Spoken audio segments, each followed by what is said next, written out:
देखिए जो queen Cleopatra थी ना, वो गधे के दूध से नहाती थी। अच्छा। ठीक है, जो फीमेल जो डोंकी होती है उनके दूध से नहाती थी। आप डेटा कलेक्ट कर सोच के देखिए, ऋषि पराशर मुनि होंगे, उन्होंने कितना डेटा कलेक्ट किया होगा। दूसरे से फायदे में तीसरे के पास गए, तीसरा आपको समझ गया, आपका डायग्नोस कर लिया। तो एस्ट्रोलॉजर जो डायग्नोस कर लेना प्रॉब्लम आपकी, वो सही है।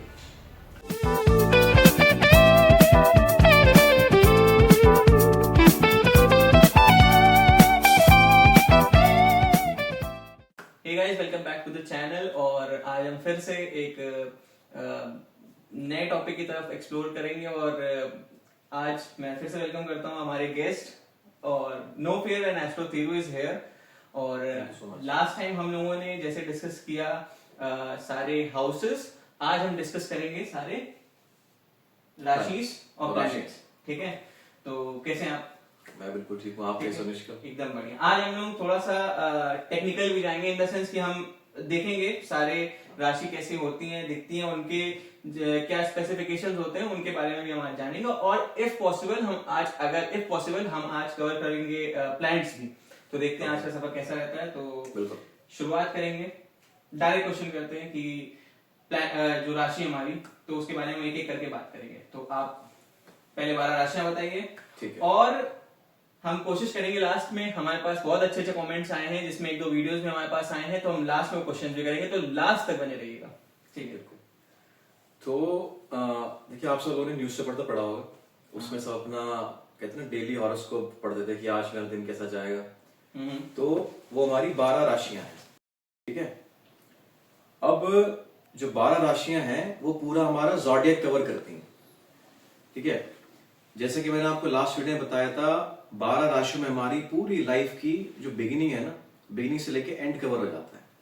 लेकिन राशियां कुछ आपकी ना क्वालिटीज और कुछ सिग्निफिकेंस भी कैरी करती हैं, जो हम कभी इग्नोर नहीं कर सकते। और बिना राशियों के प्रेडिक्शन हो ही नहीं सकती, क्योंकि अगर आप इस पे अपनी स्क्रीन पे देखें, जो हमारा ये बॉक्स है जिसमें 12 खाने होते हैं, इस बॉक्स में जो चीजें हमें लिखनी होती हैं वो राशियां ही हैं।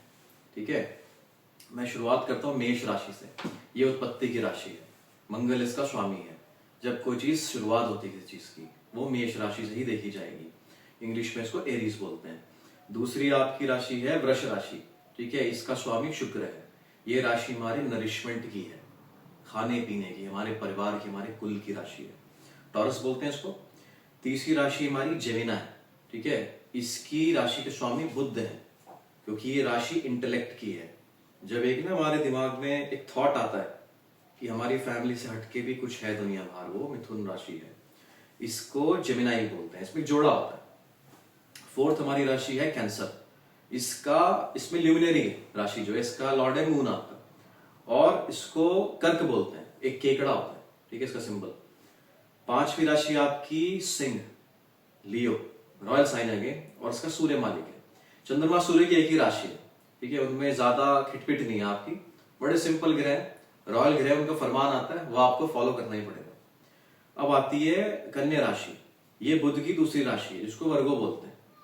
ठीक है, फिर आती है हमारी तुला राशि। ये मेरा फेवरेट साइन है, क्योंकि यहाँ पर आपके जिंदगी में बदलाव होता है। ठीक है, इसको लिब्रा बोलते हैं, लिबरल लोग हमारे, जो समाज में बैलेंस बना के रखते हैं। तो ये बड़ा मतलब इंपॉर्टेंट है। तो उसका शुक्र हो गया हमारी, ये सेकंड राशि शुक्र की, एक वृष हो गई और एक ये हो गई। अब आती है आपकी वृश्चिक राशि, सबसे मिस्टीरियस साइन, सबसे कॉन्ट्रोवर्शियल साइन। ये मार्स की सेकंड राशि है। आप मान के चलिए ये मार्स का स्वक्षेत्री हो गया। मार्स कंफर्टेबल है साइन में, स्कॉर्पियन कहते हैं इसको इंग्लिश में। 9th साइन आपका हुआ सैजिटेरियस। ये आपका युद्ध का साइन है। ठीक है, इसमें आधा इंसान और आधा घोड़ा रहता है आपका, कॉम्बिनेशन। जैसा आपने बताया वो साइन में, जैसे बिल्कुल यहाँ पे यूनियन है आदमी और जानवर का। जब आदमी जंग के मैदान में जाता है तो जानवर ही बन जाता है। ठीक है, तो धनु राशि जुपिटर की है। यहाँ पे लड़ाई जब होती है, जब आपके दो लोगों की ना आइडियोलॉजी क्लैश होती है, तो जुपिटर को हम बोलते हैं बड़ा शुभ प्लैनेट है। ठीक है, शुभ प्लैनेट है, उसमें कोई डाउट नहीं है। पर जुपिटर के अंदर जो ईगो है वो किसी में नहीं है। वो रिजिडिटी है ना, कि ये मेरी आइडियोलॉजी है, आप अगर फॉलो नहीं करोगे, धर्म का स्थान भी है नौवा घर, तो सारी लड़ाइयां धर्म पे ही बेस्ड है कहीं ना कहीं। धनु बोलते हैं इसको। ठीक है, 10वीं राशि है पावर का साइन, कैप्रिकॉर्न। इसमें आधा मगरमच्छ और आधी मछली। तो ये यूनियन है पानी और उसका, आपका जल का। जो व्यक्ति जल में भी रह सकता है और जो जमीन पे भी रह सकता है, वो कितना पावरफुल होगा। क्योंकि सारी जो लड़ाई है आजकल मोस्टली जमीन और जल पे लड़ी जा रही है, ठीक है। तो पावर का साइन है कैप्रिकॉर्न, मकर बोलते हैं इसको। अब आपकी 11th साइन हो गया, सबसे इंपॉर्टेंट साइन है 11th sign, it's a sign of achievement, Aquarius कहते हैं उसको। एक्वेरियस को मैं डिनोट करूंगा आपकी जो अर्थ के बाहर का एटमॉस्फेयर है ना, जैसे हमारी पृथ्वी है, ठीक है। पृथ्वी एक ना लेयर्स के अंदर कैप्चर्ड है, स्ट्रेटोस्फेयर, ट्रोपोस्फेयर, जो आपने साइंस में पढ़ा होगा, वो और पृथ्वी का जो है ना एक डिस्टेंस है, वो एक्वेरियस है, ठीक है। जब आप स्पेस में जाते हैं, एरोनॉटिक्स पढ़ते हैं, हवा में होते हैं, है ना, मैक्सिमम हाइट पे होते हैं जब आप सरवाइव करते हुए भी, वो आपकी एक्वेरियस हुई, ठीक है, कुंभ राशि। अब आती है आपकी last but not the least, जब आप अर्थ से बाहर निकल जाते हो, सारी जो लेयर से बाहर निकल जाते हो, ब्रह्मांड होता है आपका, जहां पे आपकी नेचर आती है वो मीन राशि है, ठीक है। इसे पाइसिस बोलते हैं, ड्यूल साइन है, ये मछलियां आती है इसमें। तो ये हमारे 12 साइंस है, जहां एरीज आपकी उत्पत्ति हुई, ठीक है, और मीन आपकी हुई पतन। कि आपका पतन कैसे होगा, पतन खैर रॉन्ग वर्ड है, उत्थान कहते हैं एक तरीके से। आप किसी चीज को ओरिजिनेट करिए, किसी चीज को शुरुआत करिए, वो मेष राशि है, और वो चीज का कंक्लूजन होता है, क्योंकि जो चीज शुरू होगी वो तो खत्म होनी ही होनी। तो वो मेष और मीन का एक लॉक होता है, और मीन के बाद फिर से वो कहते हैं ना लाइफ गोज ऑन, तो मीन के बाद फिर से एरीज आएगा ही आएगा। तो ये हमारी राशि है, और राशि के सिग्निफिकेंस और उनका कनेक्शन मैंने आपको समझाया। तो इसमें ही सारे परम्यूटेशन एंड कॉम्बिनेशन होते हैं, मतलब जितने भी लोग हैं दुनिया में। तो ये लोगों को छोटा लगता है कि मतलब 12 चीजें हैं और 9 प्लैनेट्स हैं और 12 हाउसेस हैं, बट इन्हीं से ही सारी डेस्टिनी बनती है। बिल्कुल। तो परम्यूटेशन कॉम्बिनेशन है सारे आपके, कि कौन से घर में कौन सी राशि आ रही है, कौन से प्लैनेट्स हैं, तो रिजल्ट मिक्स हो जाते हैं उसमें। राशि बेसिकली आपका क्या है, इट्स लाइक क्लोथ। आपने एक शर्ट पहन रखी है, ठीक है। शनि बहुत प्रेशर वाला प्लैनेट है, जहां बैठेगा प्रेशर आएगा ही आएगा, आपको काम करने के लिए इंस्पायर कर देगा। लेकिन अगर वो तुला राशि में बैठ गया तो आपकी इंस्पिरेशन थोड़ी कंफर्टेबल होगी, लिबरल होगी, कि ठीक है मैं कंफर्टेबल हूं। और शनि नीच का हो रहा है जिसका, वो प्रेशर में तो रहेगा पर वहां उसको कंफर्ट नहीं मिलेंगे, क्योंकि यहाँ पे उसने जो कपड़े पहने मेष राशि के पहने, तो राशियों से इफेक्ट पड़ जाता है। अब हमने जैसे 1 से लेके 12 राशियों की जाने, अभी डिटेल हम और भी जानेंगे आने वाले वीडियोस में, लेकिन अभी स्नैपशॉट। अब हम बात करेंगे जो मेरा भी फेवरेट टॉपिक है, और मैं क्योंकि जो हमें दिखता है, क्योंकि जैसे आप प्रिडिक्शन करते हैं, अभी हम प्रिडिक्शन के बारे में जानेंगे कि आप प्रिडिक्शन कैसे करते हैं और हमें प्रिडिक्शन कैसी करनी चाहिए। हमें दिखते तो प्लैनेट्स हैं, बिल्कुल ना, हमें राशियां नहीं दिखती, हमें हाउसेस नहीं दिखती, जिन्हें एस्ट्रोलॉजी नहीं पता है मान लीजिए उनके लिए, हमें दिखते प्लैनेट्स हैं। तो हम प्लैनेट्स के बारे में जानेंगे, और ये बात भी बहुत अच्छी है क्योंकि जब हमारी बात हो रही थी ऑफ द कैमरा, तो उन्होंने बहुत अच्छे तरीके से बताया कि जो प्लैनेट्स हमें दिखते हैं उनकी जो स्पेसिफिकेशन होती है, वही सेम स्पेसिफिकेशंस हम प्रेडिक्शन में भी यूज करते हैं। तो अब हम जानते हैं सूर्य से लेके और जो भी प्लैनेट्स हैं वहां तक के बारे में, जिसके लिए मैं और आई एम श्योर आप सब इंटरेस्टेड है। बिल्कुल। मैं तो प्लैनेट्स पढ़ते ज्योग्राफी में, हम पढ़ते थे ना कि वो सोलर सिस्टम होता है, उसमें रिंग्स बनी होती हैं, ये बीच में प्लैनेट है, फिर उसके पास के प्लैनेट है, फिर अर्थ होगी हमारी।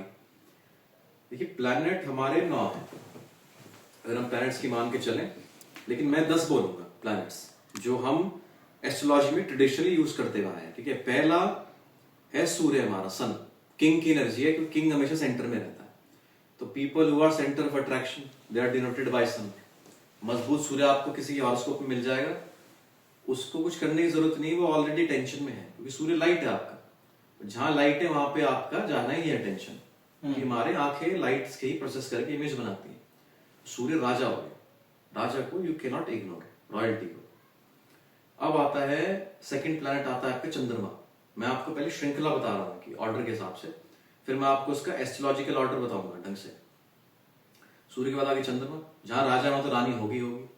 सूर्य रिप्रेजेंट करता है हार्शनेस, ठीक है। राजा बनना आसान नहीं, अगर आपको सबसे डिफिकल्ट लाइफ जीनी तो आप राजा बन जाइए। हर दिन आपको किसी षड्यंत्र का एक भनक होती है कि कल मैं मरूंगा या कल मैं जिंदा रहूंगा, है ना। तो सूर्य की लाइफ आसान नहीं, क्रूर ग्रह है, ठीक है। ना पाप है ना शुभ है, क्रूर ग्रह बीच का है, क्योंकि उसको दया भी दिखानी है और दुश्मनों के अगेंस्ट क्रूरता भी दिखानी है। तो जब सूर्य क्रूरता दिखाता है तो उसको सेटल डाउन करने के लिए, शांत करने के लिए चंद्रमा को दर्जा गया रानी का। रानी कैसे रहती है आपकी सबसे कंफर्टेबल लाइफ है, रानी अपना विचरण कर रही है महल में, अपना मेकअप कर रही है, खाना खा रही है, फ्रेंड्स के साथ जो जा मन रही में है, आ रहा है किसी जो मन में आ रहा है, मन खुश कर रही है अपना। मन का कंट्रोल रानी के हाथ में। क्यों, राजा आया युद्ध से परेशान है और मन को हैंडल करना है, तो चंद्रमा रानी चाहिए राजा को हैंडल करने के लिए। तो जो भी कंफर्ट्स हैं आपके वो चंद्रमा से आएंगे, ठीक है। और स्थिर नहीं रहता, मून जो है आपने देखा होगा हिलता रहता है, फास्टेस्ट प्लैनेट है। अब इनके बाद आता है, राजा रानी तो हो गए, अब हमें चाहिए एक जनरल, ठीक है। जनरल कौन है हमारा? मंगल। जहां राजा रानी इनको बचाने के लिए कुछ तो चाहिए आपको, तो जहां भी आपको प्रोटेक्शन देखनी है हॉरोस्कोप में, वहां मंगल चाहिए आपको बचाने के लिए। किसी को भी बचाने के लिए एनर्जी भी मंगल से ही आती है आपकी। आप देखना, जो व्यक्ति फाइट बैक करते हैं किसी भी सिचुएशन में, हार नहीं मानते, चाहे वो 1-2 दिन बाद रिपल्सिवनेस एक्शन दिखाए, चाहे उस वक्त तुरंत ही आपको आंसर दे दें, वो मार्स से आ रहा है, क्योंकि उसमें रिटेलिएशन एनर्जी है, वो दबेगा नहीं। उसका काम ही है फौज में जाना, मतलब दुश्मनों का जवाब देना, तो उसको कमांडर का दर्जा दिया गया। अब जब कमांडर है तो कमांडर तख्ता पलटी भी तो कर सकता है। पता चले रानी को, राजा को बंदी बना लिया उसने, मार्स ही खुद राजा बन गया। हमेशा याद रखना, मार्स के अंदर एक गुण होते हैं क्रांति लाने के। जितने भी क्रांतिकारी के हॉरोस्कोप देखना, वो मार्स से अफेक्टेड मिलेंगे आपको। अच्छा, वो अपोज करते हैं मार्स और शनि। शनि क्या स्ट्रेटेजी बनाएगा वो बाद में बताऊंगा आपको। मार्स क्या एनर्जी देता है कि let's take the action, raja is not good, raja is not liberal, let's take action against him. Okay, फिर मंगल के बाद आया कि ये टू मेक श्योर दैट ये आपकी वो नाफरमानी ना हो राजा की, तो एक बुद्ध होता है, इंटेलिजेंट इंसान, प्रिंस का दर्जा दिया गया उसको।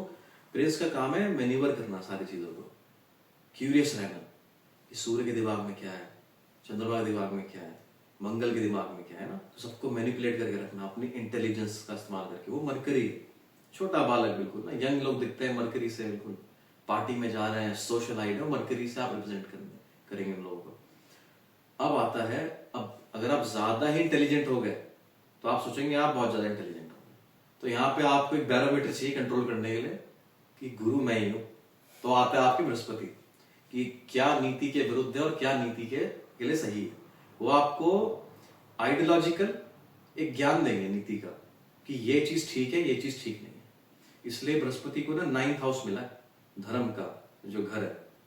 धर्म is something that is right to do. पहले तो दुनिया की पूरी फिलॉसफी गलत लगती है मुझे कि मैं इस धर्म का हूं, मैं इस धर्म का हूं। Dharma is nothing, dharma is to do something that is right. Religion is an English word, तो something that is right as per the situation, वो धर्म होता है। और वो जुपिटर बता सकता है आपको कि ये ठीक है इस वक्त। तो जुपिटर ऑलवेज मरकरी को बताता है कि आप इंटेलिजेंट तो हो, पर ये ठीक नहीं है, नीति के विरुद्ध है। तो यहाँ मरकरी और राजकुमार का और राजगुरु का थोड़ा क्लैश चलता है, ठीक है। ये मैं आपको बताऊंगा जब नैसर्गिक और तत्कालिक मित्रता या दुश्मनी बताऊंगा जब मैं आपको। ओके। अब जमार को मंत्री मिल गया हमारा जुपिटर राजा। अब क्या होता है, एक और आदमी होता है, एक और गुरु होता है, क्योंकि राजा मशवरा एक का नहीं मानेगा। क्यों, उसको अपने सारे मंत्रियों की सलाह लेनी है। तो यहाँ पर शुक्र देव आते हैं, ठीक है। शुक्र इज द लिबरल देवता, ठीक है। तुला राशि के स्वामी तभी शुक्र हुआ आपके। जुपिटर और शुक्र में ना एक नैतिक डिफरेंस ये है कि जुपिटर जो सही मानता है वो सही मानता है, वो उसे फॉलो करेगा ही करेगा। लेकिन शुक्राचार्य जो है ना, शुक्र ग्रह, he has some space to accept different things कि लेट्स रिफॉर्म समथिंग, ये चीज ऐसे नहीं तो आप वैसे भी कर सकते हो। तभी आप पढ़ना हमारे पुराणों में शुक्राचार्य ने ही जो राक्षसों तक को भी देवलोक का राजा बना दिया। क्यों बना दिया? उनको कुछ गुण देखे, कहा ये बंदा केपेबल है राज करने में, है ना, पॉलिटिक्स नहीं खेलेगा, ये स्ट्रेट फॉरवर्ड, तो ये उस टाइम के हिसाब से ठीक है। तो guru's that have liberal mindset वो शुक्राचार्य है। अब जहां लिबरलिज्म ज्यादा होता है तो एक फ्रीडम बहुत ज्यादा हो जाती है ना, तो वहां कंट्रोल करना पड़ता है, आपको जजमेंट आती है कि क्या सही है क्या ठीक नहीं है। तो आप सोलर सिस्टम को इमेजिन करिए अपनी, अगर आप स्क्रीन पे देख सकते हैं, सेंटर में आपका सन हो गया, ठीक है, और सोलर सिस्टम के सबसे एंड में आपको शनि मिलेगा। शनि सर्वेलेंस, कि आपको लग रहा है आप सेंटर पे हो, चमक रहे हो, पर मैं देख रहा हूं सबको। मैं सूर्य से लेकर के आपका बुध हो गया, मंगल हो गया, चंद्रमा हो गया, बृहस्पति हो गया, सबको मैं देख रहा हूं कौन क्या कर रहा है, और जो सब कर रहे हैं उसका रिजल्ट मैं बताऊंगा आपको, ठीक है। Shani is the son of Surya, तो शनि के अंदर भी रॉयल्टी आएगी, बट जो शनि का स्थान है वो सेवा का है। यू नो, अगर आप सूर्य को किंग मानते हैं तो शनि इज अ स्लेव जो सर्व करना जानता है। इसलिए आप जितने हॉरोस्कोप देखना जिसमें शनि डोमिनेंट हो जाएगा, वो राजा के घर ही पैदा होगा, बहुत एफिलेंट भी होगा, तब भी उसमें ना एक सर्विस का एक बिहेवियर होगा कि प्लीज मैं आपकी ना हेल्प करना चाहता हूँ। बड़े झुके हुए इंसान होते हैं। सूर्य वाला इंसान वो कितना भी मतलब रैग से उठ करके आया, कहीं से भी उठ के आएगा, सूरज बहुत हैवी है उसका, तो उसमें कहीं ना एक सेल्फ डोमिनेंस रहेगी, मतलब कि मैं हूं कुछ, मेरी पर्सनालिटी है, you can not ignore me. तो ये सूर्य से लेके शनि का मैंने आपको औदा ही बता दिया उनका, एक राज परिवार को अगर देखें उस हिसाब से उनका औदा ही बताया और क्या इफेक्ट्स आते हैं इन प्लैनेट्स के। अब आप सोच रहे मैंने 10 बोले थे प्लैनेट्स, तो बाकी 3 कहाँ गए? ठीक है, एक हमारी अर्थ भी आती है, ये काफी कम एस्ट्रोलॉजी डिस्कस करते हैं, मैं आपको बताता हूं अर्थ का रोल है इसमें। क्यों? क्योंकि एस्ट्रोनॉमी और एस्ट्रोलॉजी ये एक ही चीज है। एस्ट्रोनॉमी क्या आती है? हमारी ऑब्जर्वेशन थी स्काई की, हम स्काई को ऑब्जर्व कर रहे थे, जो हमारे ऋषि मुनि थे ना, और उस एस्ट्रोनॉमी को ऑब्जर्वेशन जो थी ना, जब उसको रिसर्च करके उसको डॉक्यूमेंट किया गया, वो एस्ट्रोलॉजी बन गई, क्योंकि उसमें लॉजिक था। ठीक है, लेकिन वो ऑब्जर्व कहां से कर रहे थे? वो पृथ्वी लोक से कर रहे थे। ठीक है, हमारा लगन होता है ना, लगन, तो फ्रेम ऑफ रेफरेंस हमारा अर्थ हो गया। अर्थ हो गया। अब सोचिए मार्स में कोई बंदा पैदा होता है, कोई किसी का जन्म मार्स में हुआ, तो उसकी कुंडली में वो मांगलिक नहीं होगा, उसमें कोई डिफरेंट वर्ड होगा कि उसकी पृथ्वी कौन से घर में बैठी हुई है ना। सो इस मतलब रिसर्च का एक टॉपिक है। ठीक है, अब ये तो अर्थ हो गई, जिससे हमारा असेंडेंट पता लगेगा कि अर्थ पे हम पैदा हुए, तो ये भी प्लैनेट है। प्लैनेट क्या हुआ आपके? ग्रह। ग्रह मतलब जो घर है, जो सस्टेन करते हैं कोई चीज, हम भी ग्रह हैं एक तरीके से, मैं भी ग्रह हूं।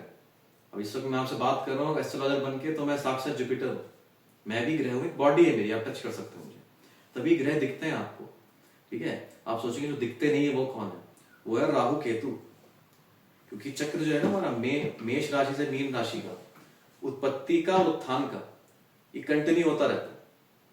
बट इसका जो बीच में प्रोसेस है वो कंट्रोल कौन करेगा कि इंसान ने क्या कर्म किए, क्या उसने अच्छे कर्म किए, क्या बुरे कर्म किए, और जो उसके पेंडिंग रह गया है ना, एक फलसफा होता है हर एक के हॉरोस्कोप में कि कुछ कर्म रहेगा, वो क्या है, वो उसको राहु केतु से डिटेक्ट किया जाएगा। ठीक है, बड़ा ही नॉर्मल क्लीशर है। राहु जो होता है वो डिजायर है आपकी, उसका कभी पेट नहीं भरता। राहु जो है उसको केवल सर है, वो सेंसेस काम करती हैं, आंखें, आपका दिमाग, कान, आपकी जीभ हो गई, आपके नोज हो गई ना, जो चीज सेंसरी ऑर्गन्स है जो लोग अट्रैक्ट कर सकते हैं। और आपको अगर पूछूं कि ऐसी कोई चीज बताओ जो आपकी डिजायर रह गई होगी, तो पहले आप क्या करोगे? सोचोगे, थॉट आएगा आपको। थॉट मून कंट्रोल करता है, तो मून के ही नॉड्स होते हैं, जो मून की चीजें जो रह गई थी, हमारे थॉट्स प्रोसेस, कोई इच्छा रह गई थी, वो राहु सिग्निफाई कर देगा, क्योंकि उसकी सेंसरी ऑर्गन्स भूखी रह गई। और एक थी हमारी जो हमने पूरी कर ली, पूरी एंड कर ली हमने, केतु में। ठीक है, जो नॉट दूसरी साउथ की होती है उसको बोलते हैं केतु। कोई इच्छा नहीं उसकी बस ये है कि मैं मेरे को वापस लेके मत, मेरे को वापस आना ही नहीं है इस वर्ल्ड में। तो ये हमारी इच्छा होती है। कुछ लोग बोलते हैं ना, आपने देखा होगा कि मेरी कुछ इच्छा नहीं है करने की, सब ठीक है, तो उसका मतलब वो संतुष्ट है, वो केतु है। और जो बोलता है मेरी बहुत इच्छा है, मेरे को करना ही करना है कुछ ना कुछ, तो क्या है, ये आपके एक तरीके से 2 घोड़े हो गए, जो आपके ना मून के रथ को, सोचिए मून है आपका प्लैनेट है, वो रथ है, तो उसके 2 घोड़े हैं, कौन चलाएगा उसको वो डिपेंड करता है, राहु चलाएगा केतु चलाएगा। तो ये नॉड्स हो गए। ठीक है, ये दिखती नहीं हमें, लेकिन ये मून की नॉड्स हैं जो मून को इफेक्ट करती है हमारे बहुत ज्यादा। ठीक है, और ग्रहण दोष भी बनाती है। तो ये एक एक्सप्लेनेशन मैंने दिया आपको 10 प्लैनेट्स का। ठीक है, 9 नहीं होते प्लैनेट, 10 होते हैं। एक प्लैनेट पे हम रहते भी जहां से ऑब्जर्व करते हैं।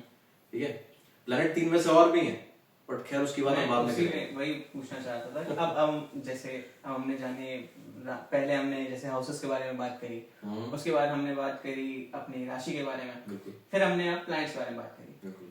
अब हम प्रेडिक्शन पे भी आएंगे, लेकिन उसके पहले एक और मेरा क्वेश्चन है कि जब आप प्रेडिक्शन भी करते हैं, ठीक है, आपके पास हर कंट्री के क्लाइंट्स आते हैं, तो मेरा ये जानने का मतलब है कि जब कोई आपके पास क्लाइंट आते हैं जो लेट से उन्हें इन चीज का ज्ञान नहीं है, बिल्कुल, तो उन्हें आप कैसे समझाते हैं? क्योंकि उन्हें तो राशियां अच्छा उनको समझाना आसान हो जाता है, क्योंकि this thing is very new for them. जैसे मैं आपको मिसाल के तौर पर बताता हूँ, मेरे क्लाइंट थे पोर्टुगल के थे, तो he just asked me simple question, details दे दी थी उन्होंने, बोला था कि आप मुझे बस बताओ मेरे को क्या करना है। तो I just kept on speaking for 30 minutes. उन्होंने मुझे कुछ नहीं पूछा। जब मैंने उनको बता दिया सारा, तो कह रहे थे आपने मेरे को 10 to 11 चीजें बताई, इसमें से 8 सही है, ठीक है, तो उनके क्वेश्चंस नहीं आएंगे, तो दे आर वेरी, उनका एक्सेप्टेंस लेवल बड़ा हाई होता है, क्योंकि ट्रॉपिकल एस्ट्रोलॉजी में जो आपकी वेस्टर्न होती है उसमें प्रिडिक्शन कभी हुई नहीं, क्योंकि वो सन साइन को फॉलो करते हैं, और जो सन साइन होता है ना, वो आपकी फार्मिंग, आपकी एनिमल्स की मेटिंग हो गई, वो प्रिडिक्ट करने के लिए बहुत ज्यादा कारगर है जो सन साइन है। और हमारा जो वैदिक एस्ट्रोलॉजी है उसमें प्रिडिक्टिव मेथड्स हैं, दशा सिस्टम आ जाती है आपकी, कई सारी टाइप की दशा है, उसमें प्रोमिनेंट विंशोत्तरी है, आपकी योगिनी दशा है, जेमिनी दशा भी है, ठीक है। तो जो फॉरेन क्लाइंट्स आते हैं वो बस पूछते हैं कि आप बताओ हमें, रीडिंग लो। अब जब मेरे पास कोई ज्ञानी इंसान आता है जिसको ऑलरेडी नॉलेज है, तो मुझसे बड़े वैसे पूछेगा कि मेरी ये दशा चल रही है तो उससे मैं क्या रिजल्ट एक्सपेक्ट करूंगा, तो उससे मुझे बड़ा मजा आता है, क्योंकि जो जातक है उसको ऑलरेडी एहसास है कि वो क्या डिस्कस करने वाला है, क्या उसकी एक्सपेक्टेशन है। तो पर मैं यही कहूंगा मेजर डिफरेंस यही रहा कि वो बहुत जल्दी एक्सेप्ट कर लेते हैं जो फॉरेनर्स हैं, बट बेस लाइन ये रहेगी कि प्रिडिक्शन सही होनी चाहिए, क्या ऑब्जर्व कर रहा है, ठीक है, एंड समटाइम्स वो हैरान रह जाता है, बिलीव मी। क्योंकि इंडिया में तो, या और भी जो हिंदुइज्म में लोग हैं, या एटलीस्ट जैन बुद्धिस्ट और जो भी इस चीज को जानते हैं, तो उन्हें तो एक एक्सपेक्टेशन रहती है कि हाँ एस्ट्रोलॉजर हैं, प्रिडिक्शन करेंगे। लेकिन जो बाहर रहते हैं, जो मतलब इन द सेंस जो हमारे कम्युनिटी में नहीं है, या जिनके पास ये चीज नहीं पता है जिनको, तो उन्हें ये विश्वास नहीं होता कि कोई बर्थ डेट और टाइम से कैसे बता सकता है। तो मैं वो समझना चाहता। अभी दूसरा क्वेश्चन मेरा एक और रहेगा कि कभी कोई ऐसी प्रिडिक्शन या कोई ऐसी चीजें जो आपको लगा हो कि ये बड़ी अलग चीज पूछ ली क्लाइंट ने, या ऐसा कुछ एक्सपीरियंसेस आपके? मेरे को और इसके बाद एक चीज और, जब हम प्रिडिक्शन शुरू करते हैं तो आप हाउसेस देखते हो, प्लैनेट्स देखते हो पहले, मतलब एक जब जो भी, आई एम श्योर जो नए एस्ट्रोलॉजर्स हैं उन्हें दिक्कत ये आती है कि हम शुरू कैसे करें। क्या क्लाइंट से पहले हम बात कर लें कि उसके क्वेश्चंस क्या होंगे? कुछ लोग होते हैं कि नहीं, क्लाइंट ने डिटेल्स दे दी और अब हम, जैसे जो रियल एस्ट्रोलॉजर्स रहते हैं, क्योंकि आजकल तो मार्केट हर चीजों से भरा है, तो कुछ लोग रहते हैं जो सिर्फ डिटेल्स और सारी चीज ले लेते हैं और फिर कहते हैं कि कंसल्टेशन जब होगी तब हम समझेंगे, पहले हम प्रेडिक्शन करेंगे। तो ये दो क्वेश्चंस मेरे, कि आपके पास कौन से ऐसे अलग अलग प्रेडिक्शंस आई या मतलब कंसल्टेशंस आपने दी जो लगा कि यार ये प्रेडिक्शन अच्छी थी लेकिन क्वेश्चन इसका जो था बहुत अलग था, और दूसरा ये जो मैंने पूछा कि नए एस्ट्रोलॉजर्स को कहां से प्रेडिक्शन शुरू करनी चाहिए। दो क्वेश्चंस। मैं सबसे पहला आपको, जितने भी नए एस्ट्रोलॉजर्स हैं, खैर मैं भी नया ही हूँ, 10 साल कोई ज्यादा बड़ा टाइम नहीं है, इनफैक्ट एस्ट्रोलॉजी में आपको 50 साल भी हो जाए तब भी बहुत कम है, ठीक है। देखिए आप बुक पढ़ेंगे कोई एस्ट्रोलॉजी में, when you read a book, उसमें प्लैनेट्स के अलग अलग सिग्निफिकेंस दिए हैं कि अगर आपका ये प्लैनेट इस घर में बैठा हो तो कैसे रिजल्ट्स आएंगे। But horoscope is not about one planet, it's about combination, कि आपके कंस्टलेशंस, कौन से कंस्टलेशंस आ रहे हैं, है ना, चंद्रमा कौन से नक्षत्र में बैठा हुआ है, ग्रहों की युतियां कैसे बनी हुई हैं, ठीक है, नवांश आपका बहुत इंपॉर्टेंट है। You can't just predict on a single planet. आप एक प्लैनेट को राजा बना सकते हो आपकी लाइफ का, जो महादशा का लॉर्ड है, कि वो आपकी लाइफ को कंट्रोल करेगा, वो सर में बैठ जाएगा आपके। मिसाल के तौर पे बुद्ध की महादशा है तो आप बुद्ध बन गए हो, आप राजकुमार हो, यंग हो, आपको क्यूरियोसिटी बढ़ जाएगी लाइफ में कि मेरे को ये करना है, वो करना है, तो जजमेंट जो होती है दशा की, वो उसके लिए आप यूज कर सकते हो एक planet. But when it comes to prediction you have to use the other planets as well, क्योंकि दशाओं के अंदर भी अंतरदशाएं आती हैं, ठीक है। अब मान लो आपने दूसरा सवाल मुझसे क्या पूछा था, एक बार फिर से बताना। मैंने पूछा कि ऐसी कौन सी प्रेडिक्शन या ऐसे कौन से क्लाइंट आते हैं जिनको आपको लगता है कि ये क्या पूछ लिया, या ऐसा कुछ अलग। और दूसरा तो सबसे पहले आपके पास कोई हॉरोस्कोप आए, आपको 9th हाउस देखना है। अगर 9th हाउस में राहु है, ठीक है, आपको 9th हाउस में जुपिटर मंगल आ गया, आप हॉरोस्कोप ना देखें तो ही बेहतर रहेगा। अगर 9th हाउस में राहु है और जुपिटर मंगल कॉम्बिनेशन आ गया तो आपको कंसल्टेशन को आप मना कर दीजिए। कारण ये है, जुपिटर आपका है धर्म, anything that is connected with your destiny, higher reasons of life, और मार्स होता है डाउट, कि आई डोंट बिलीव इट। तो जुपिटर मंगल कॉम्बिनेशन जहां बन गया 9th हाउस में, उसको धर्म की कॉन्सेप्ट पे ही डाउट है, उसको कोई भी आप ऑकल्ट साइंस ले लीजिए उसमें डाउट आएगा ही आएगा। मैं एक हॉरोस्कोप देखा था, मुझे पता नहीं है कि ये डिटेल्स ठीक है नहीं है, एक एंड्रयू टेट करके एक इन्फ्लुएंसर है, तो उनकी हॉरोस्कोप में जुपिटर मार्स का कॉम्बिनेशन है। They will doubt everything, they will question everything, वो मानेंगे ही नहीं। वर्ल्ड में एक सिस्टम चल रहा है, वो सिस्टम के अगेंस्ट हो जाएंगे, because they were not been answered some questions. तो जब भी 9th हाउस में आप जुपिटर मंगल देखो, आप उसे कुछ भी सजेशन दे दोगे, नहीं मानेगा, वो मानना नहीं चाहता। 9th हाउस में राहु आ जाए आपके, तो वो क्यूरियस हो सकता है, पर आपकी बात को फॉलो नहीं कर पाएगा कभी भी, क्योंकि उसका सिस्टम ऐसा सेट है। आपका धनु राशि में भी राहु आ जाए तो वो धर्म को फॉलो कर लेगा, but when it comes to practical application, जैसे मान लो कोई क्लाइंट आया आपके पास, उसने आपको हॉरोस्कोप दिखाया, आपने हॉरोस्कोप की रीडिंग करी, आपने उसको 2-3 पॉइंट्स बता दी ठीक से देख के, वो उसको अप्लाई नहीं कर पाएगा, उसको विश्वास नहीं होगा। उसके लिए क्या है, क्यूरियोसिटी है। तो पहला मैंने आपको रूल बताया, और मेरे पास आए ऐसे चार्ट्स, उसमें राहु 9th हाउस में होता था, मैं बोलता था आपको विश्वास ही नहीं है इस पे, तो मैं आपको बताऊं आगे, आप सुनना चाहते हैं? तो हुआ क्या, ही वाज टेस्टिंग मी। तो जाहिर सी बात है, क्यूरियोसिटी उनके अंदर, जानना चाहते हैं, but they will not accept it, right. तो ये एक मैंने देखा है, जो एक्सपीरियंस मेरा, जब भी 9th हाउस में रिफ्लेक्टेड हो, 9th हाउस ठीक नहीं हो तो हॉरोस्कोप मत देखिए।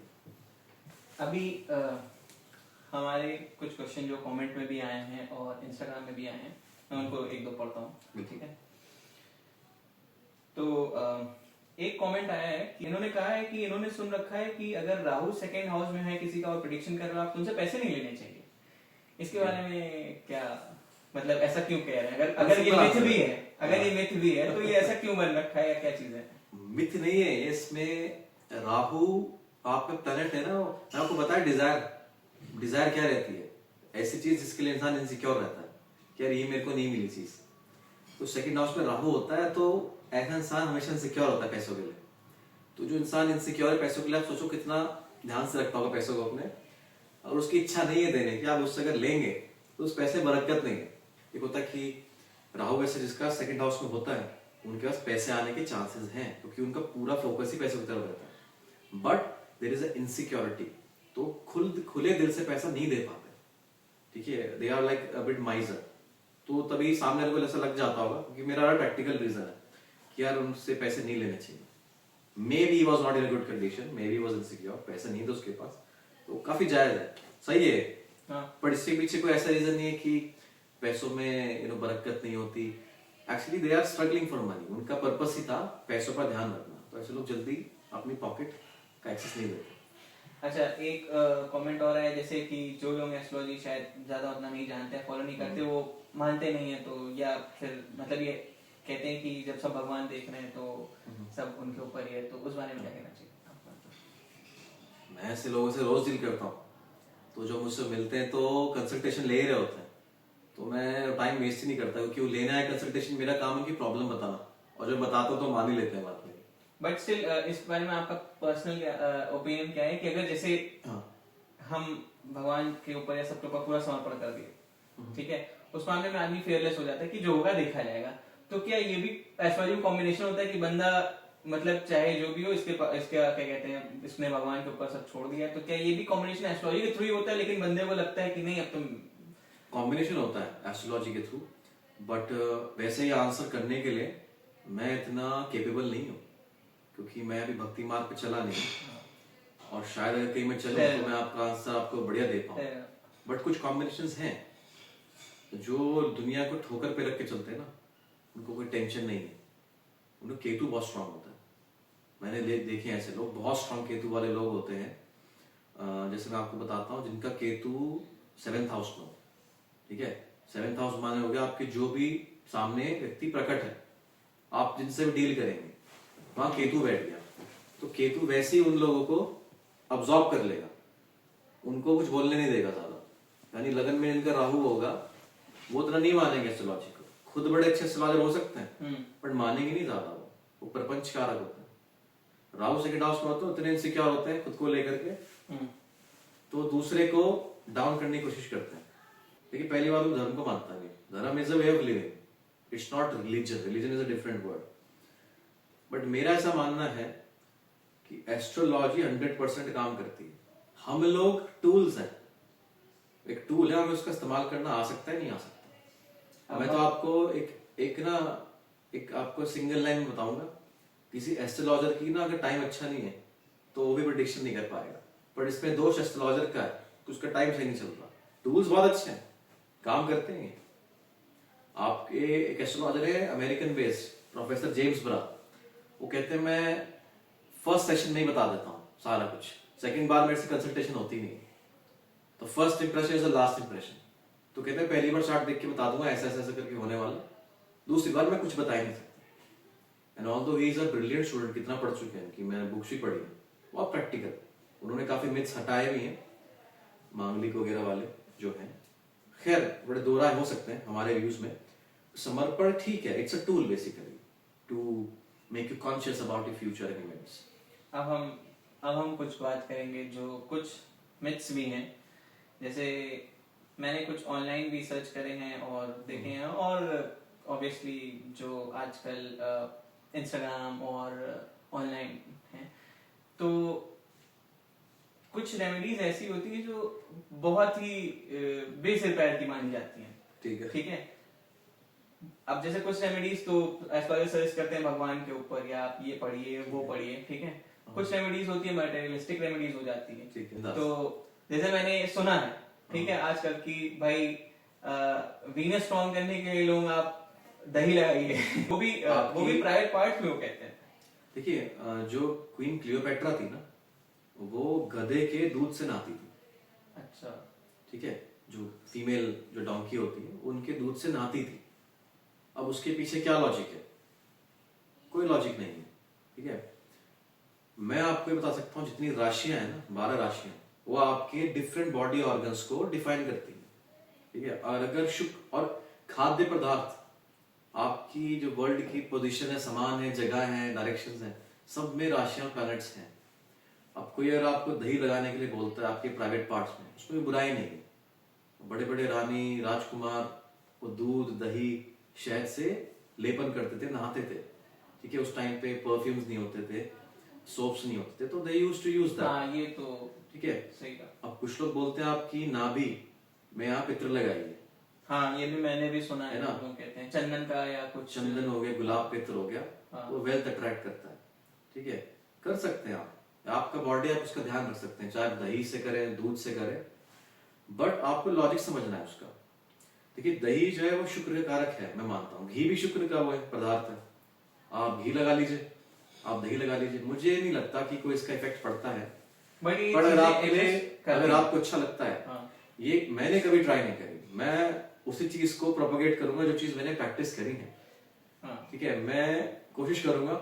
नहीं, हमें ये ऑनलाइन कुछ चीजें मिली तो मुझे लगा पूछना चाहिए, और आपका टैगलाइन है डोंट फियर व्हेन एस्ट्रो पीरो से, तो बिल्कुल। दूसरा चीज, लाल किताब के बारे में आपका क्या मानना है? और इसमें जो रेमेडीज और चीजें हैं, तो वो पहली बात तो लाल किताब मतलब एग्जिस्टेंस में कैसे आई है, क्या अगर इस बारे में आपको मालूम हो, या और जो दर्शक जानना चाहें।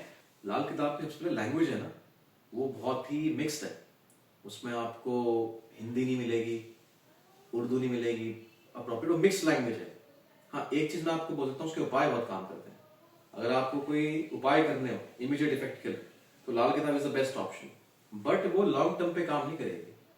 ठीक है, एग्जिस्टेंस पे कहते हैं कि उसको डेवलप किया गया ओवर अ पीरियड्स, और काफी बार वो उसको उन्होंने एडिट करा है।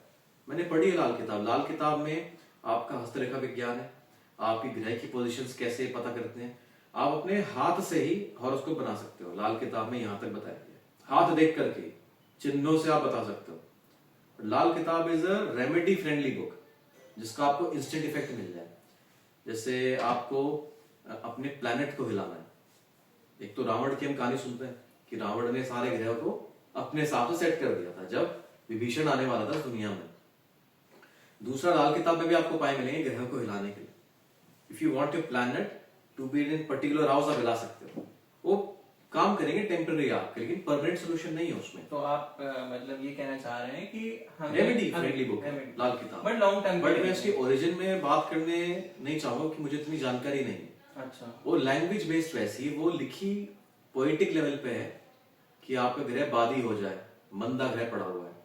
एक अच्छी बात क्या है, आपने सवाल पूछा था कि आप प्रिडिक्ट कैसे करते हैं। लाल किताब एक आपको व्यू देता है कि अगर आपका एक प्लैनेट इस हाउस में बैठा है और एक प्लैनेट इस हाउस में बैठा है तो उसका क्या इफेक्ट पड़ेगा दूसरे प्लैनेट पे। जैसे मैं आपको एग्जांपल देता हूँ, लगन में अगर शनि बैठा हो, ठीक है, और उस व्यक्ति के शरीर पे बहुत ज्यादा बाल हो तो उतना दरिद्र हो जाएगा। ये लाल किताब में लिखा हुआ है, ठीक है। अब मैं एक व्यक्ति से मिला, उसका शनि लगन में, उसके बहुत सारे बाल हैं बॉडी में, वो लंदन में नौकरी कर रहा है। हाँ, उसके मैरिज में डिस्टर्बेंस है, 2 बार शादी करी उन्होंने, बट वैसे मटेरियल लेवल पे बिल्कुल फाइन है वो, ठीक है। एक व्यक्ति को मैंने देखा शनि लगन में उसका, तो उसने फिर सारे बाल हटा लिए बॉडी के, सारे बाल क्लीन कर लिए। अब लोग बोलेंगे शनि लगन में बैठा है तो व्यक्ति का वर्ण थोड़ा वैसा होगा, थोड़ा ना टोन डार्क होगा, थोड़ा रिजिड होगा, सीरियस रहेगा, पर वैसा है ही नहीं। क्या पता रेमेडी काम करी, उसने बाल हटा लिए क्योंकि बाल कारक हुआ शनि। तो इस तरीके से लाल किताब का कॉन्सेप्ट है कि आपकी बॉडी को रिलेट करना, आपकी बॉडी में लक्षण है और ग्रह आपके यहाँ बैठा है तो ये इफेक्ट आएंगे। अब एक और क्वेश्चन आया है, आजकल जैसे हम काफी एस्ट्रोलॉजी के एप्स देखते हैं, सब कुछ देखते हैं, तो उसमें क्विक प्रिडिक्शन रहता है। मतलब आपने मैसेज किया नहीं कि आपको अगले 10 सेकंड के बाद से प्रिडिक्शन स्टार्ट, क्या ये पॉसिबल होता है कि मतलब देखने के 10 सेकंड बाद से शुरू कर देना और तुरंत आंसर कर देना? बिल्कुल नहीं। मैं आपको बताऊं, मैं पैदा हूँ एस्ट्रोलॉजिकल फैमिली में, मेरे एस्ट्रोलॉजर्स हैं फैमिली में, सब बड़े एक्साइटेड रहते हैं उसके लिए। बट मैं आज भी जब कोई हॉरोस्कोप रीड करता हूँ ना, मैं एक तो देखो होता है आपका मूड कि आपके एनर्जी लेवल्स कैसे हैं एस्ट्रोलॉजर के, रीडर के। दूसरा होता है कि आपको टाइम लेना पड़ेगा। अब मैं आपको बोल दूं कि आपका शनि 10वें घर में, तो आप स्ट्रगल करते रहोगे, दैट इज नॉट पॉसिबल। 10वें घर में जिसका शनि हो वो बहुत अच्छी पोजीशन पर भी हो सकता है और वो बहुत बेकार पोजीशन में भी हो सकता है। इट्स अ परमिटेशन कॉम्बिनेशन, है ना। एक प्लैनेट आपको उठा भी सकता है, एक प्लैनेट आपको गिरा भी सकता है। शनि 7th हाउस में बैठ जाए तो बहुत एक कोल्ड मैरिज होती है, वो जमी हुई मैरिज, आप शब्द से समझ गए, जम जाती मैरिज। वो शादी टूटेगी नहीं, जम जाएगी, लेट होगी लेकिन जमी रहेगी, पर कोल्ड हो जाएगी, बड़ी ड्राई मैरिज हो जाएगी। और शनि लगन में आ गया तो उसको मैरिज डिस्टर्ब रहेगी, है ना। लीडरशिप क्वालिटी ज्यादा आ जाएंगी, मैरिज डिस्टर्ब रहेगी, है ना। अब राशि में देख लीजिए आप, अब किसी का मेष राशि का शनि 10वें घर में, किसी का मेष राशि का शनि 9वें घर में, तो रिजल्ट डिफर करते हैं। तो ये जो आजकल लोग प्रेडिक्शन 10 सेकंड में मतलब जस्ट वो, तो वो मतलब कंप्लीटली ऐसी प्रेडिक्शन अगर मुझे आ जाए तो फिर तो मैं भगवान बन जाऊंगा। 10 सेकंड में तो मेरे से तो नहीं हो पाएगा, क्योंकि एस्ट्रोलॉजी इज रिसर्च। आप डेटा कलेक्ट कर रहे हैं, सोच के देखिए ऋषि पराशर मुनि होंगे, इन्होंने कितना डेटा कलेक्ट किया होगा और फिर वो एक कंक्लूजन पे आगे इन्होंने वो लिख दिया, सूत्र लिख दिया उसमें। अब उस सूत्र को आपको वो करना है, डिकोड करना है ना। और it's a very responsible occupation. आप किसी को क्या बताएंगे, एस्ट्रोलॉजर के फ्लेवर होते हैं आप, जैसे लेट से आपके पास कोई, जैसे आप कैसे करते हैं, जैसे किसी ने आपको अप्रोच किया कंसल्टेशन के लिए, ठीक है, जो लोग करना चाहते हैं मैं उनके लिए भी पूछ रहा हूँ, ठीक है। तो जैसे किसी ने आपको इंस्टाग्राम में या यूट्यूब में या बाय कॉलिंग या जैसे भी आप जिनके आपसे टच में आया, तो आपका क्या प्रोसेस रहता है? आप उन्हें टाइम देते हो पहले कि मैं इस टाइम पे फ्री हूँ या इस टाइम पे कंसल्टेशन होनी है, कि डिपेंड करता है कि पहले आप चार्ट देखते हो फिर उस हिसाब से देखते हो? मैं पहले चार्ट देखूंगा तभी मैं उससे डिटेल्स मांग लेता हूँ। आप कलयुग में ना बिना तंत्र के आपको चीज नहीं मिल सकती जो आप चाह रहे हो, वेरी डिफिकल्ट। तो मतलब आपको किसी ने मैसेज किया और आप कितना टाइम लेते हो? 2-4 घंटे के अंदर कंसल्टेशन करते हो अगर आप फ्री हो तो? ये मतलब देखिए बिजी है तो अलग बात है, लेकिन सपोज मैं प्रोसेस समझना चाह रहा हूँ। आपको किसी ने मैसेज किया, ठीक है, आपने मैसेज देखा, बातचीत हुई, उसने डिटेल फॉरवर्ड करी और पेमेंट वगैरह जैसा भी हुआ, ठीक है। नहीं, मैं पेमेंट लेता नहीं, मैं पहले हॉरोस्कोप देख लेता हूँ, अगर मैं हेल्प कर सकता हूँ तो जरूर आप लोगों को तुरंत मैसेज करना चाहिए अभी करना चाहिए। हाँ, मैं ये बोल देता हूँ कि अगर आप इंटरेस्टेड हो तो send me your date of birth, time of birth, place of birth, I do a preliminary session, 5 minute देखूंगा मैं। If I can help you I will reply you yes, फिर आप बुक कर सकते हैं प्रॉपर्ली सेशन। मैं आपको 1 घंटे का दूंगा, 2 घंटे भी हो सकते हैं। और एक चीज मैं लोगों को अवेयर करना चाहूंगा इस माध्यम से, astrology is like medicine science.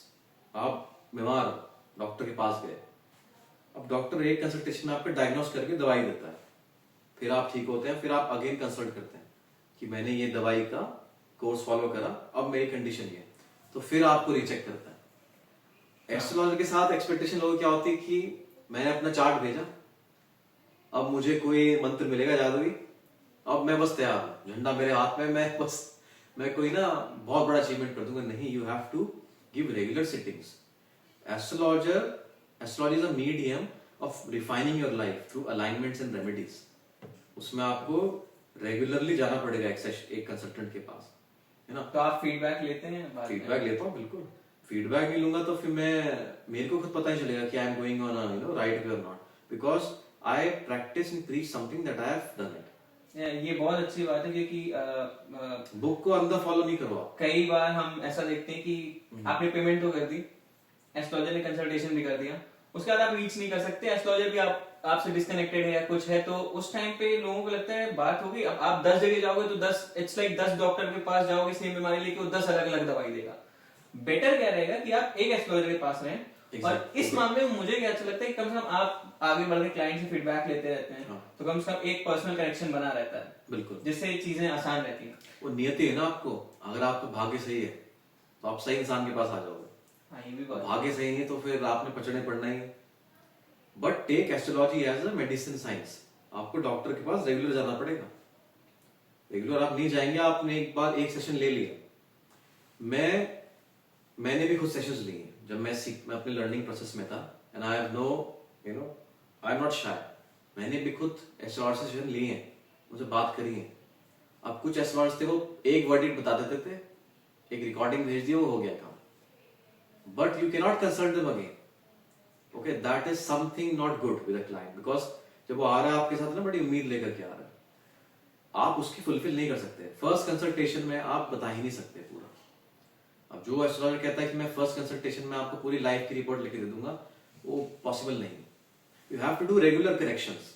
ठीक है, कभी करियर के लिए आप कर रहे हो कुछ, कभी आप मैरिज के लिए कर रहे हो, stick with one astrologer, because it's like a doctor. अगर आपको कुछ थ्रोट में प्रॉब्लम है, आप थ्रोट स्पेशलिस्ट के पास गए, एक से फायदा नहीं हुआ, आप दूसरे के पास गए, दूसरे से फायदा नहीं हुआ, तीसरे के पास गए, तीसरा आपको समझ गया, आपका डायग्नोस कर लिया, तो एस्ट्रोलॉजर डायग्नोस कर लेना प्रॉब्लम आपकी, वो सही है। और कभी कभार क्या होता है, people come and they say please tell me something about myself. ठीक है, in good days it's very good, but in odd days you can't do it. अब कुछ लोग सिद्ध पुरुष होते होंगे और हर एक कोई नहीं होता। Astrology is a science of dealing with future. राजा लोग एस्ट्रोलॉजर रखते थे फ्यूचर प्लानिंग के लिए, पास्ट के लिए नहीं लगते थे। वो पास्ट के लिए तो सब देख लिया उन्होंने, फ्यूचर क्या होगा। Astrologer is like a counsellor who has some divinity, जो आपको ना गाइड करेगा अच्छा फ्यूचर के लिए। आप ले सकते हैं टेस्ट, कोई प्रॉब्लम नहीं है। आपका कोई अच्छा कैरेक्टर एनालिसिस करते हैं एस्ट्रोलॉजर, वो भी बहुत बड़ी चीज है। आप सोचिए, अभी आप बाहर जाते हैं, 100 लोगों से मिलते हैं, आप क्या जानते हैं उनके बारे में। अब एक एस्ट्रोलॉजर है, वो बस इतनी डिटेल देख के बहुत कुछ बता देगा। That's something to be like wow, कैसे बता सकता है इंसान। तो वही आपका आंसर है पुराने क्वेश्चन का, कि जब मैं कोई ऐसा व्यक्ति से कंसल्टेशन ले रहा होता हूँ जिसको कुछ नॉलेज नहीं है, तो बहुत अच्छे से रिसीव करता है, वो भी दिमाग खाली है उसका, ही एब्जॉर्ब्स थिंग वेरी ब्रिलियंटली। अब जो ऑलरेडी 2-3 एस्ट्रोलॉजर के पास होके आया है, वो ऑलरेडी डिस्टर्ब होता है, तो उसका दिमाग खाली नहीं होता। तो है प्रॉब्लम है नियति में, फेर ही ऐसा है कि उसको थोड़ा ऐसा रूट लेके आना पड़ा। अब जैसे आपके एक सब्सक्राइबर हैं, उन्होंने हमें एक वीडियो भेज रखा है। ओके, उनके 1-2 क्वेश्चंस हैं, तो अब हम उसको देखते हैं, ठीक है, और फिर जानते हैं कि अच्छे से खोलते हैं। Hi, I had a question to ask you. If 4 to 5 planets are in a single house, how will you predict from that? Many houses are blank and their lords are sitting in a single house. So how will you predict from that? It's a very typical scenario. I have seen many charts, and of course, I am learning this. I'm in a learning phase of astrology, so I just wanted to. ये लखनऊ से question आया है। Okay, सबसे पहले नमस्कार। तो देखिए, बड़ा बेसिक तरीके से समझाता हूँ। ये मान लीजिए एक प्रीमिसेस हम बैठे हुए हैं, घर है। अब उसमें एक व्यक्ति आया, सबसे पहले उसने हाजिरी लगाई, वो बैठ गया। फिर दूसरा व्यक्ति आया, उससे कुछ बातचीत शुरू हो गई। 2 लोग आपस में दे आर डूइंग आदान प्रदान of the thoughts, they are exchanging thoughts. अब एक तीसरा व्यक्ति आया, ठीक है, वो ज्यादा एनर्जेटिक था। वो 2 लोग थक गए हो बात करते करते, ठीक है। तीसरा व्यक्ति आया, वो भारी हो गया क्योंकि ही इज मोर एनर्जेटिक, वो कुछ नया लाए हैं, ठीक है। तो जब भी आपके एक घर में कोई प्लैनेट जो बिल्कुल एंटर करता है वहां पे, वो प्लैनेट उसको रूल करता है। उस घर को, मिसाल के तौर पे 7th हाउस है, 7th हाउस में आपका सूर्य है, ठीक है, 7th हाउस में आपका शनि है। अब शनि और सूर्य साथ में आ गए, पहले तो प्रेडिक्शन ये बनती है कि ये व्यक्ति या फिर इसका स्पाउस अपने फैमिली का ही बिजनेस बढ़ा रहा है आगे, अपना खुद का बिजनेस नहीं कर रहा, फैमिली का बिजनेस को ही आगे इनकम पास कर रहा है। जैसे हम पहले ये प्रेडिक्शन कर, अभी और प्लैनेट्स में हम नहीं गए, अभी जैसे इन दोनों का कंजंक्शन हो गया, मान लीजिए शनि, जब हम कंजंक्शन कह रहे हैं तो उसका मतलब क्या है? कंजंक्शन मतलब जुड़ना किसी चीज का, साथ में आना, ठीक है। ये भी 3 टाइप के होते हैं। एक कंजंक्शन हो गया, 2 प्लैनेट एक ही घर में आ गए, ठीक है। अब एक सामने वाला घर है, उसमें एक प्लैनेट आ गया, एक प्लैनेट यहाँ पे आ गया, तो ये आपकी युति होगी दूसरे वाली, वो उसको देख रहा है, वो उसको देख रहा है, ठीक है। तो ये 2 टाइप के आपके कंजंक्शन, जैसे 2 आ गए एक हाउस में, हाँ। अब उसके बाद मान लीजिए 2 एक प्लैनेट और उस हाउस में है, हाँ। 3 प्लैनेट नहीं, वो आपकी सोसाइटी होगी ना, 2 ही कंजंक्शन। आपके घर में 5 मेंबर्स रहते हैं, फैमिली में 3 मेंबर्स रहते हैं, और पड़ोस में 2 मेंबर्स रहते हैं। अब जो पड़ोस में रहते हो देखेंगे तो सही ना, आपको कुछ ना कुछ तो इफेक्ट आएगा, आप पड़ोस को देख रहे हो, तो वाला दूसरा कंजंक्शन हो गया। जो मेन कंजंक्शन है जो उन्होंने पूछा है क्वेश्चन में, अगर एक घर में अगर ज्यादा प्लैनेट आ गए तो हावी कौन होगा। एक घर में प्लैनेट नंबर 1 आया, प्लैनेट नंबर 2 आया, वो दोनों आपस में ग्रह युद्ध में आ जाते हैं, क्योंकि इट्स लाइक अ हाउस। इस हाउस में मान लीजिए 10th हाउस है, करियर का हाउस है, वहां मंगल आ गया, चंद्रमा आ गया और सूर्य आ गया, ठीक है। अब सबसे पहले इसमें मंगल आया, ठीक है, वो डोमिनेंस दिखाने की कोशिश करेगा अपनी, फिर चंद्रमा आया। मतलब आप ये डिग्री की बात कर रहे हैं? डिग्री, जैसे मान लीजिए मंगल की डिग्री 20 डिग्री, चंद्रमा की डिग्री 15 डिग्री, तो चंद्रमा बाद में आया, उससे पहले मंगल आया। जितनी ज्यादा डिग्री यानी उतने पहले आ गया उससे, जितनी ज्यादा डिग्री हम वो पहले आ गया, पहले आ गया, ओके, ठीक है। Is like early house 30 degree की जो हम बात करें उसमें फिर हम उसमें आएगा, हाँ। हाउस की भी डिग्री होती है, हाँ। 30 डिग्री, और प्लैनेट्स की भी डिग्री आएंगे आप जी, ठीक है। तो आपके 10वें घर में मंगल आ गया 20 डिग्री का, फिर 15 डिग्री का चंद्रमा है, फिर 5 डिग्री का सूर्य है, तो यहाँ पे सूर्य बाद में आया, ठीक है, तो ग्रह युद्ध जीत गया। अच्छा, ऐसा नहीं है कि सूर्य ही पूरे फल देगा, बट वो ग्रह युद्ध जीत गया, उसका डोमिनेंस ज्यादा रहेगा। जब इस जातक को करियर में कुछ एक्सपेक्ट करना है बहुत ही मेजर, वो सूर्य से ही देखेगा, उसको सूर्य से एक्सपेक्टेशन रखनी चाहिए। मतलब प्रेडिक्शन यहाँ पे सन के थ्रू होनी चाहिए। प्रेडिक्शन सबके थ्रू होगी, पर जो कहते ना एक जो बढ़िया रिजल्ट एक्सपेक्ट कर रहा है, जो बाजी मार जाएगा, वो प्लैनेट मानेगा जो प्लैनेटरी वॉर जीतता है। प्लैनेटरी वॉर वो जीतता है जो बाद में एंटर करा है। वो आपने फिल्मफेयर अवार्ड देखे होंगे ना, उसमें पहला जितने भी जो है ना छोटे छोटे अवार्ड होते हैं पहले निपटा देता है। कॉन्स्टलेशन, हाँ, जो सबसे एंड में आता है best actor, best actress, best director, best film, वो लास्ट में आता है ना, हीरो लास्ट में आए चीज हमेशा। तो जो लास्ट में जो आप व्यक्ति आएगा, लास्ट में जो एंटिटी आएगी, वो ज्यादा फ्रेश होगी, ज्यादा पावरफुल होगी, वो डोमिनेट कर देगी। 2 सेनाएं लड़ रही है एक मैदान में, ठीक है, अब वो खप चुकी है लड़ते लड़ते, अब एक तीसरी सेना आई बिल्कुल फ्रेश, उससे कहे दोनों तो थक गए, बाजी में मार लेता हूं पूरी, वो लड़ते रहेंगे आपस में, वो बाजी मार के ले जाएगा। तो ये इनका जवाब है, ठीक है। पर उसमें भी इफेक्ट है कि सामने कौन से ग्रह बैठे हैं, दृष्टि कौन दे रहा है ना। मान लीजिए इस एग्जांपल में मंगल 20 डिग्री का था, वो सबसे ज्यादा वीक पड़ गया यहाँ पे। चंद्रमा वैसे वीक हो गया क्योंकि दीर्घ शून्य हो गया, दिग्बली नहीं है। सूर्य आया, दिग्बली भी हो गया, ठीक है, डिग्री में भी कम है, तो सूर्य डोमिनेंट हो जाएगा, मंगल डोमिनेंट नहीं रहेगा, ऑल्दो वो भी दिग्बली है यहाँ पे क्योंकि वो पहले आ गया। अब राशि भी देखेंगे, राशि कौन सी बढ़िया। अब मान लो यहाँ पे आपकी सिंह राशि आ गई, तो मंगल की फ्रेंडली राशि, चंद्रमा की फ्रेंडली राशि, सूर्य की अपनी राशि, सूर्य बाद में आया, तो बड़ा आसान हो गया कि सूर्य ही ज्यादा डोमिनेंट है। तो इस समय करियर अगर बताऊंगा ना, या इसका डोमेन बताऊंगा इंसान का, करियर अपना अपने अलग पॉडकास्ट है, करियर को लोग प्रिडिक्ट नहीं कर पाते ढंग से। आगे आने वाले टाइम में हम लोग कोशिश करेंगे प्रेडिक्शन की जानने की, पहले हम हाउस रखें, उसके बाद फिर हम राशि या फिर आप वहां से प्रेडिक्शंस कैसी होती हैं वो जानना बहुत अच्छा रहेगा। तो जब हम प्रैक्टिकल एग्जांपल्स लेंगे, हम लोग कंसल्टेशंस भी अगले पॉडकास्ट में हम लोग किसी चार्ट उठाएंगे और हम कोशिश करेंगे कि हम, अच्छा आजकल ये भी देखने को मिला है कि मंडेन एस्ट्रोलॉजी, मतलब कि इंडिया की क्या आगे दशा होने वाली है। आज जैसे टैरिफ वॉर चल रहा है यूएसए और इंडिया में, तो मतलब जो वो एस्ट्रोलॉजी होती है, मुझे मतलब आई एम श्योर सभी को जियोपॉलिटिकल इश्यूज के ऊपर काफी ज्यादा मजा आता है। और आज तो अच्छा भी है कि मतलब इतना लोगों को देखने को मिल रहा है, तो पहले तो सब शांत था। तो ये भी एस्ट्रोलॉजी का इफेक्ट होता हुआ कि उथल पुथल अगर वर्ल्ड में आई है तो वो प्रेडिक्शंस कैसी होती हैं उस बारे में जानना बहुत अच्छा रहेगा, जो हम आगे डिस्कस करेंगे। और साथ ही साथ एक लास्ट क्वेश्चन और लेंगे कि जो काफी लोगों के दिमाग में आता है, एक हमने सेक्शन रखा है जो हमने लास्ट टाइम शूट नहीं कर पाए थे just because of obvious reasons. तो एक है कर्स ऑफ नोइंग एस्ट्रोलॉजी, कि जैसे मान लीजिए आपने प्रेडिक्शन करी, अब किसी का काम अटका है, मान लीजिए 18 तारीख को होना है, आपने कहा कि उसने आपको बताया नहीं कि 18 को होना है, ठीक है, वो आपसे कहेगा कब तक हो रहा है, आपने कह दिया कि ये काम तो अगले महीने की 12 तारीख के पहले नहीं हो सकता।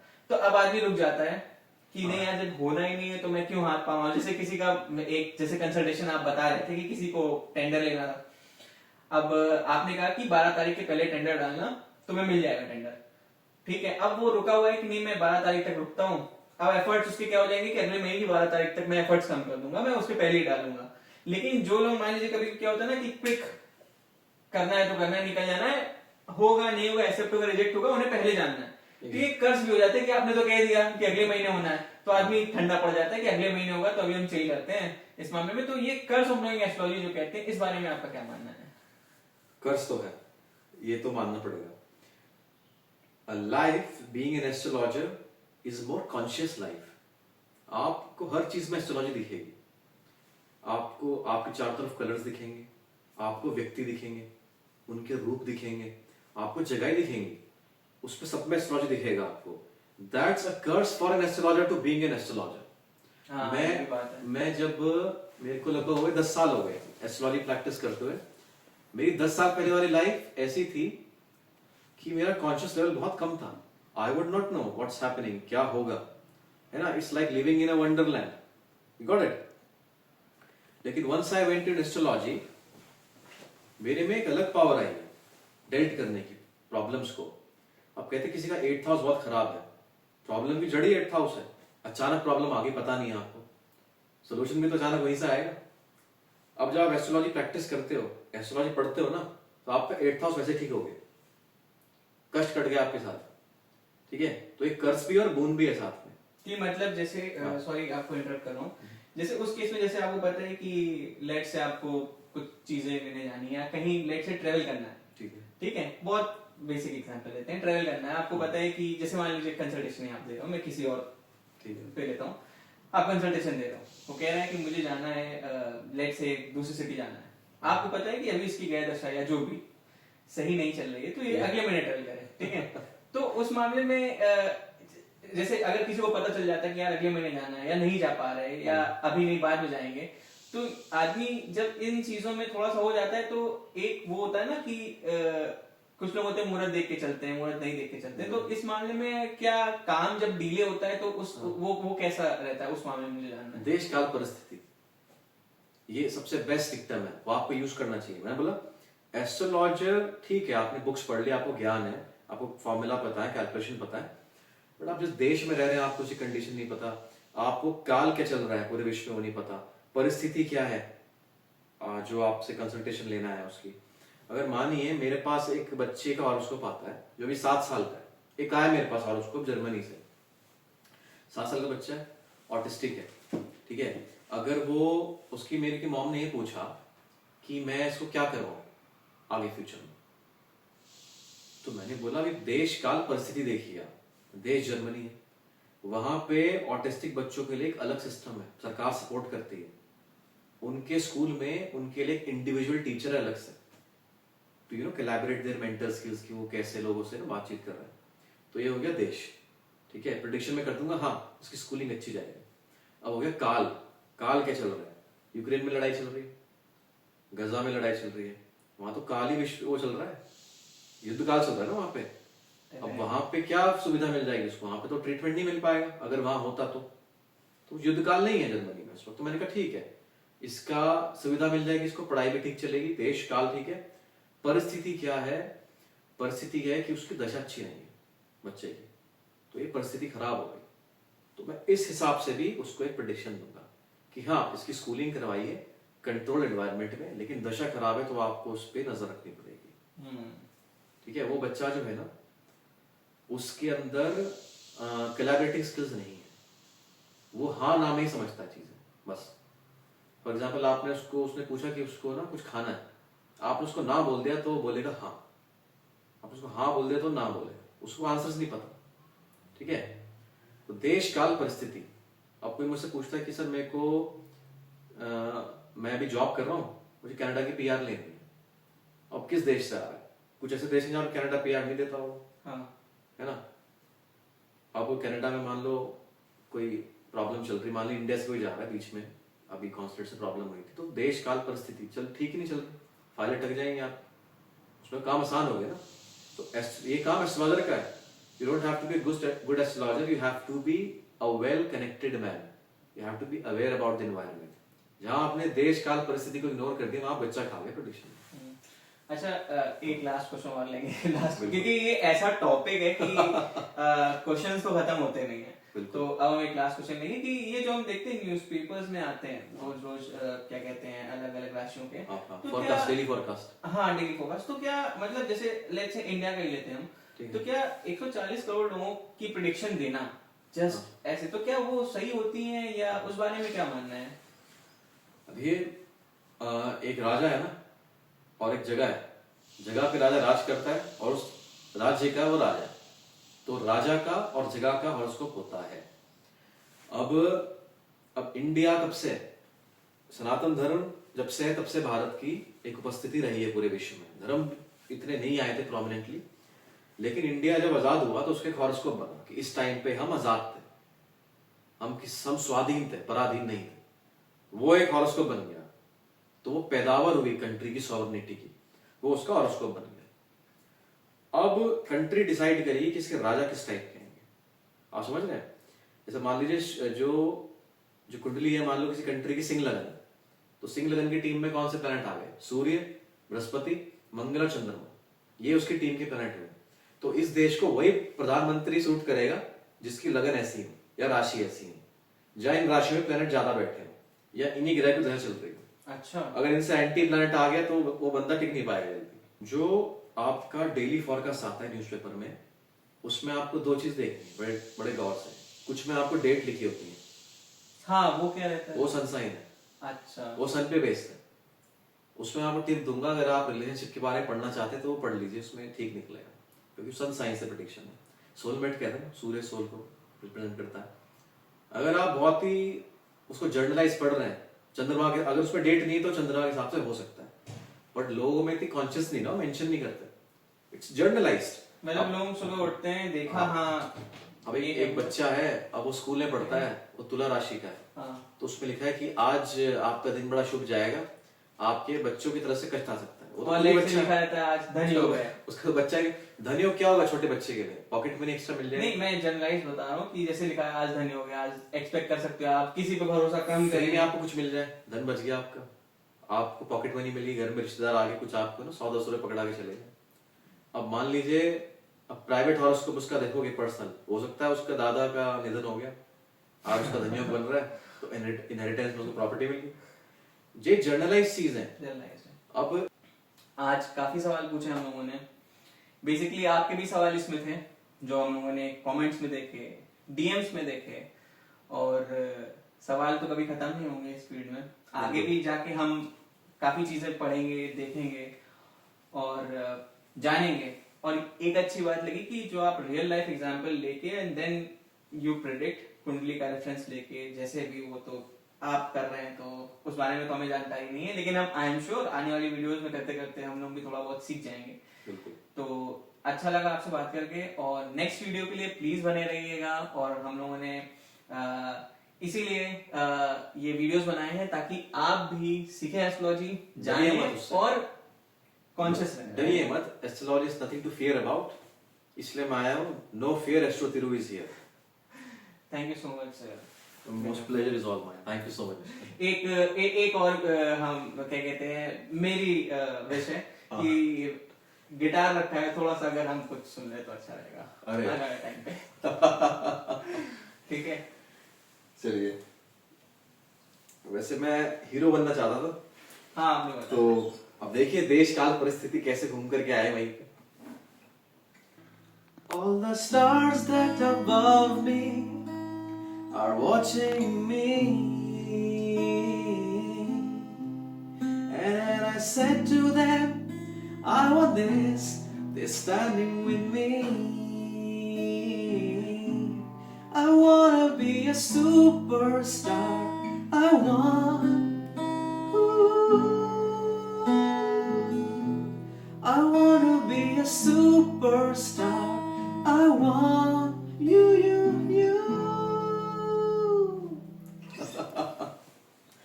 मैं चाहता हूँ स्टार्स से बात करिए और आप सब सुपरस्टार बन सकते हैं, बस स्टार्स का सपोर्ट लीजिए, ठीक है? यही मेरा मैसेज रहेगा, क्योंकि हर इंसान के अंदर एक सुपरस्टार है, and if we are able to detect that super power, everybody can be successful.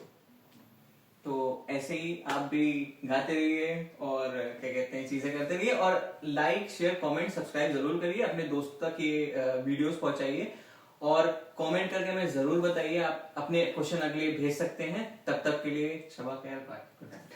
Thank you so much, see you soon. Thank you so much. Most welcome, see you soon.